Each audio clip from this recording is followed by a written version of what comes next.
Hello everyone, I'm Charles Bond with the Seattle Chinese Times. I'm here with Sanatana Mishra, here to talk about Assault Android Cactus. Personally, one of my most anticipated games here at PAX. So we've interviewed you before. What are some of the major additions that you are proud to show off here at PAX? Well, the biggest one is Peanut, the 8th character in the game. She's just gone in.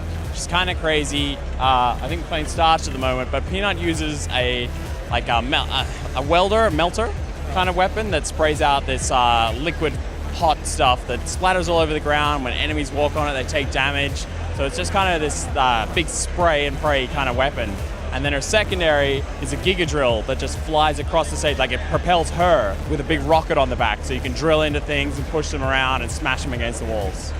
I actually got a little chance to play with this earlier, and I got to say that drill, thank you for reminding me to use it, that drill was fantastic. It really helps you in a bind because it just clears everything out of your path. It puts you on another point of the map, but you got to be careful when you use it because you could just get yourself into more trouble. What is Starch? Starch is an android who is a little bit different. Okay. I didn't think there's a very specific way to explain Starch. It's a popular question, actually. Yeah. I think it's the 3rd time we've been asked here at PAX, what's so different about Starch? Why Starch? And I think people are just going to have to play the full game and discover for themselves. Okay, perfect. So you gave us a little treat today and showed us a few exciting filters and modes. Especially one notable, the JJ filter, which basically makes it look like a Star Trek film. What was, I know the inspiration for it, but what was the thought process behind putting that in there? Well, J.J. Abrams films have a really high Metacritic, and from working at studios, I know if you're not over 85, you're going to get fired.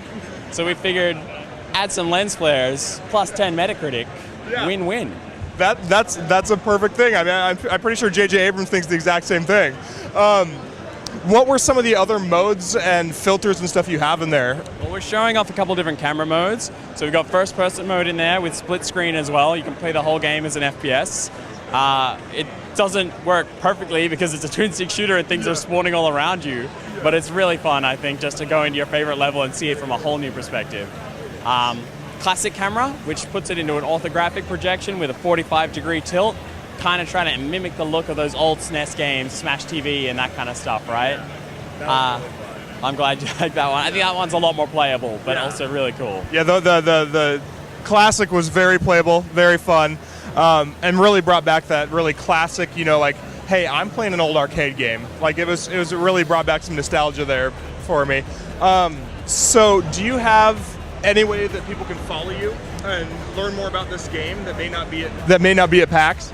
Just Google any combination of Android, Cactus, Assault, any of these words, because it's surprisingly difficult to remember the whole thing in order.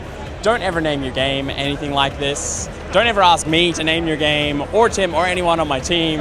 In fact, we're probably just going to go ahead and ask the random people out in the world to name our next game. But if you Google any of those things, you'll find us. We're on Twitter at Android Cactus. We're on Facebook.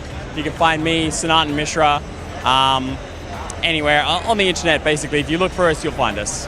Perfect. Well, I want to thank you very much for joining us here. Glad to actually see you here instead of just doing a Skype interview. You can follow us for any more news at Seattle eGamers, or you can follow our home website at seattlechinese.com. We really appreciate you following. Well, thank you. We really appreciate you following all our PAX coverage, and stay tuned for more PAX fun.